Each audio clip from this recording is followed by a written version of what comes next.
A question I get asked all the time in the comments is how do I keep my houseplants so healthy? So today I thought I would share with you my simple houseplant care routine. And the first thing we'll start off by talking about is potting mix. So it's really important that we set our houseplants up in a really good, well-draining potting mix. I personally like to use a base of Coco Coir, and then I will add Perlite and Orchid bark to the mix and mix it all together, and that just helps to keep the potting mix well draining. The problem is if we just use, say, a really dense soil on its own without any perlite or orchid bark, it holds a lot of water and it tends to lead to root rot because the plant's roots cannot breathe. So I will put the recipe of the potting mix I make myself in the description, along with links to the ingredients I use, but you can also use a ready mix potting mix too. There are loads of good ready mix ones out there, but yeah, it's just really important to set the plant up in a really well draining potting mix that will allow those roots to breathe, and I always do that with all of my plants. I do kind of change it a little bit depending on the plant. So for example, for philodendrons and things like that, I keep it very chunky, whereas if I was mixing a potting mix for, say, an alocasia, alocasias like to stay a little bit more on the moist side, so I'd still keep a good mix of perlite and orchid bark in there, but I might just have a little bit more of the base mix of the Coco Coir so that it retains a little bit more moisture. So definitely kind of adjust your potting mix depending on the plant, but yeah, for most plants, the potting mix that I've got in the description works pretty well for. So next is a really important subject, and that is light. So it's just so important to make sure that our plants get enough light, and this is definitely something I have learned over the years. And sometimes we think we're giving our plants enough light, but we're actually not. For example, you may have your plant near to a window and surprisingly it may still not be getting enough light. So I like to pay attention to making sure that my plants get enough light. Bright indirect light is always ideal, but I will choose which plants I put in certain spaces in my home depending on the light in that spot. So I don't try to force a plant that really wants bright indirect light into a medium light spot. Say if I had a medium light spot, I would choose a plant that actually enjoys that lighting condition, like an aglaonema, for example. So it's just about making sure that you put your plants in the correct place in your home depending on how much light they want, but never underestimate light is what I've learned. And certainly if you don't have enough light, if some people have apartments with hardly any windows, you can always use grow lights to supplement as well. That's a really good way of getting light to your plants. But definitely utilize those windows. Just be careful of direct sun. Some plants will burn when they get direct sun. Some plants can take a bit of direct sun. It just takes getting to know your plants really over time, but definitely don't underestimate light. If you notice your plant is suffering, if it doesn't seem to be growing, it's probably not getting enough light. Another good sign that it's not getting enough light is if it becomes leggy, or if the growth becomes really small compared to how it usually grows. That's a good sign it's not getting enough light. But yeah, definitely keep on top of that because light is just so important. And the other thing, of course, that's really important is watering. And it really depends on the plant as to how often you water. There are some plants, like for example philodendrons and monsteras, that like to dry out all the way before being watered. And so I tend to categorize my plants into groups.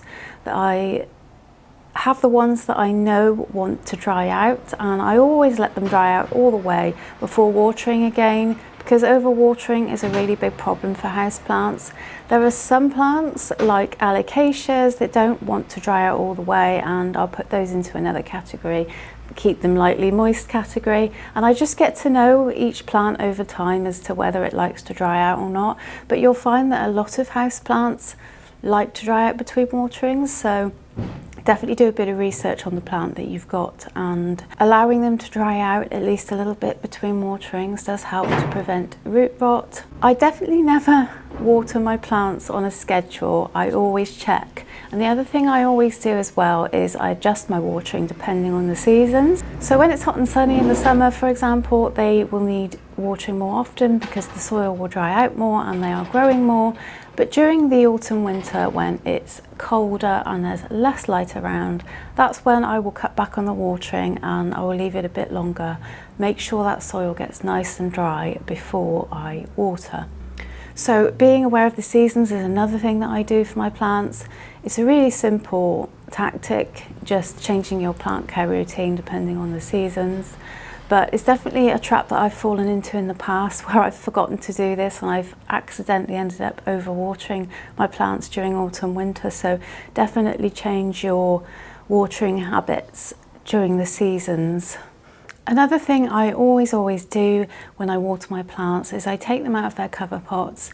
I have them in a nursery pot with holes at the bottom and I let any excess water drain out completely before putting it back in the cover pot, because a little trap that I used to fall into when I first started with plants was I would water them in place and I didn't take them out of their cover pot, and a couple of times I would find them sitting in water, and this is a really good way to get root rot. So definitely let your excess water drain out before you put your plant back in the cover pot. That's a really good way of kind of avoiding any root rot problems. When it comes to fertiliser, I fertilise my plants every 2 to 4 weeks when they are in active growth, and I don't fertilise at all if they're not growing. Usually during the autumn winter they have a rest period where they're not growing, and during this time I don't fertilise them because they're not using the nutrients. But certainly during spring summer I fertilise every 2 to 4 weeks. And I will link the fertiliser that I use in the description for you as well. Now another thing I do to keep my plants healthy, and this one I probably say this is one of the most important tips I could give you, is I keep my plants clean. So practice plant hygiene basically. The easiest way to do this is take them in the shower. Just make sure that you only do this when the plant needs watering, because if you do it when the plant doesn't need watering, you'll overwater the plant. So when a plant needs watering, I will take it in the shower and I'll put my shower on. You know, you've got different settings on your shower. I'll put it on like a really strong setting, and then I will shower the backs of the leaves and the fronts of the leaves. That way it gets any dust off, but more importantly, it also gets off any potential pests that are there, because there's usually a pest or two around when you have a large plant collection. And I've found that just keeping the plant's leaves clean in this way is just an excellent habit to get into to prevent pests and to keep pests down, just keep that population down. Because when you have a huge collection, I mean, there are people with bigger collections than mine, but when you have more than just a handful of plants, a pest problem can get out of hand quite quickly, especially if you don't notice it. So definitely examine your plants regularly too for pests, and yeah, really keep on top of cleaning those leaves, because I believe this is one of the easiest ways that we can prevent pests, and it also takes any dust off your plant too. And if our plant's leaves get too dusty, they struggle to photosynthesize, so that's another benefit to keeping your plant's leaves clean. Now, if you do have an active pest infestation, if you find one, just spraying them off with water isn't going to solve the problem. This is more of a preventative. I would definitely still do that, but then if you do find any pests, I would treat that plant accordingly, isolate it from the other plants. That's what I try to do, and yeah, just keep treating it until it gets better basically. But when it comes to pests, my philosophy, I suppose, is not to try and eradicate pests completely in my collection. When I first started out, I really wanted to get rid of pests completely if I found any, and I felt like I needed my collection to be completely clear of pests. But over time I've realised that's not possible, and it's actually just about keeping the population down.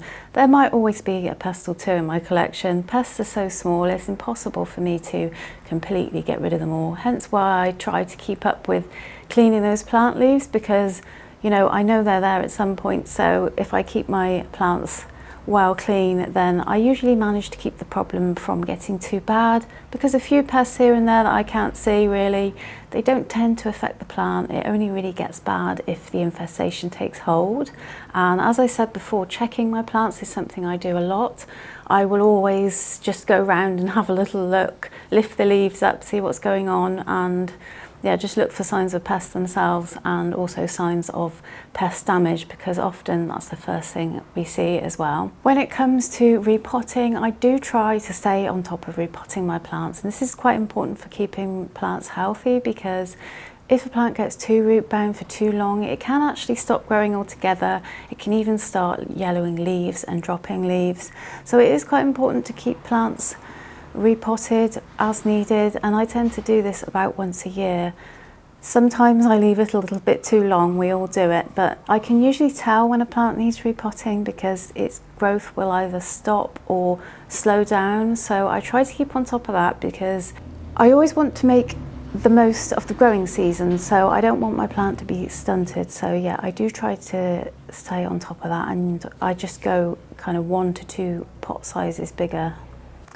So yeah, that's basically all I really do to keep my plants healthy. I keep it so simple, and I don't really do anything complicated. It's really just about getting the right amount of light, the right amount of water at the right time, and yeah, just making sure that any problems are dealt with quickly. Obviously there's pests, but some other problems that can happen is root rot. So that's something I try to be on top of, because it does happen now and again. Usually a good sign that a plant has root rot is it will rapidly start yellowing, and it's just important to get on top of problems quickly. The quicker we get on top of the problem, the quicker we can get that plant rehabbed and back looking its best. Another thing I would say, one of the big ingredients that I use for keeping my plants healthy and looking nice is patience, and it just requires a lot of patience to wait for plants to grow. I know it can be a bit frustrating when you've just bought a baby plant and you really want that plant to take off, but they often take their time to get going, I've found. And you know, especially if you have a plant that's had a bit of a problem, maybe it's had pests or it's had root rot and you've had to cut it back, you do have to be patient to let it come back to health, and you do have to be patient to let plants grow in their own time. So definitely patience is something that my plants have taught me. I used to get a little bit frustrated, wondering are they ever going to start growing, but I've kind of learned that plants need a little bit of time to settle in before they take off. So with a little bit of patience, and if I just give them the care they need, over the years they will grow. And yeah, it is a kind of a long-term thing with plants. They do take years to grow, especially if you're looking to grow a plant to maturity. They do take years, and it does take patience. So if you don't have patience, then this is going to be a great time for you to learn, because plants definitely teach us patience, I believe. Thanks for watching today. I hope you found this video helpful. If you did, maybe give it a thumbs up, and yeah, I'll see you in the next video. Take care.